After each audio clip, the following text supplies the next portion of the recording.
you could read one book in English, what book would that be to help you with learning? And from my experience of learning Polish, I would say that the book you should read is a book that you have already read in your own language. I read The Little Prince, which I'd previously read in Spanish and in French. And I read it after being in Poland for 3 months.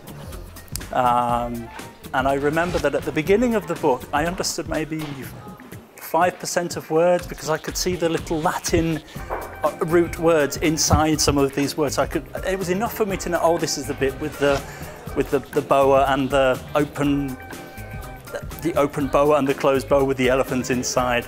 And it was enough for me to know vaguely what was going on. But by the end of the book, and it's not a very long book, I was understanding maybe 60% of the words and about 90% of what was going on, paragraph by paragraph. You know, funnily enough, I, a few weeks ago, read what I think is a true masterpiece, published in 2012. It's short, it's a very short novel, it's only about 95 pages. It's by a man called Robert Johnson, and it's called Train Dreams. Train Dreams. And it's about the building of the American Railroad. But don't misunderstand me, it was published, you know, about 6 or 7 months ago.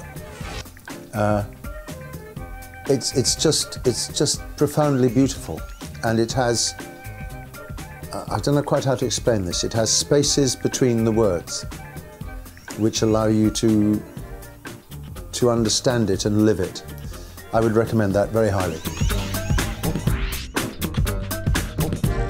I would choose stories, and I think the modern American writer like Raymond Carver writes really easy to understand but interesting stories.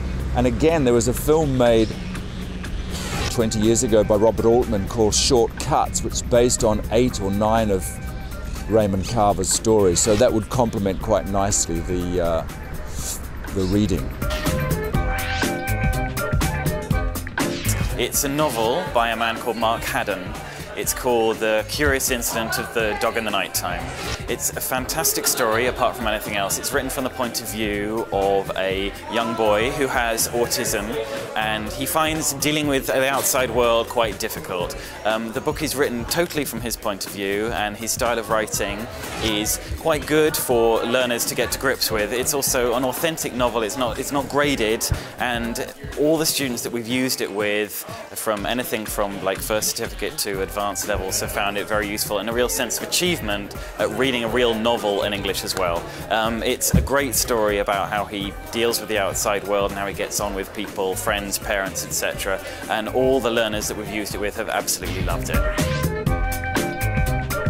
So one book that I think is fantastic for English language learners is called A Concise Chinese-English Dictionary for Lovers. And it's wonderful because it's written by a Chinese woman who speaks very little English, and she goes to live in England.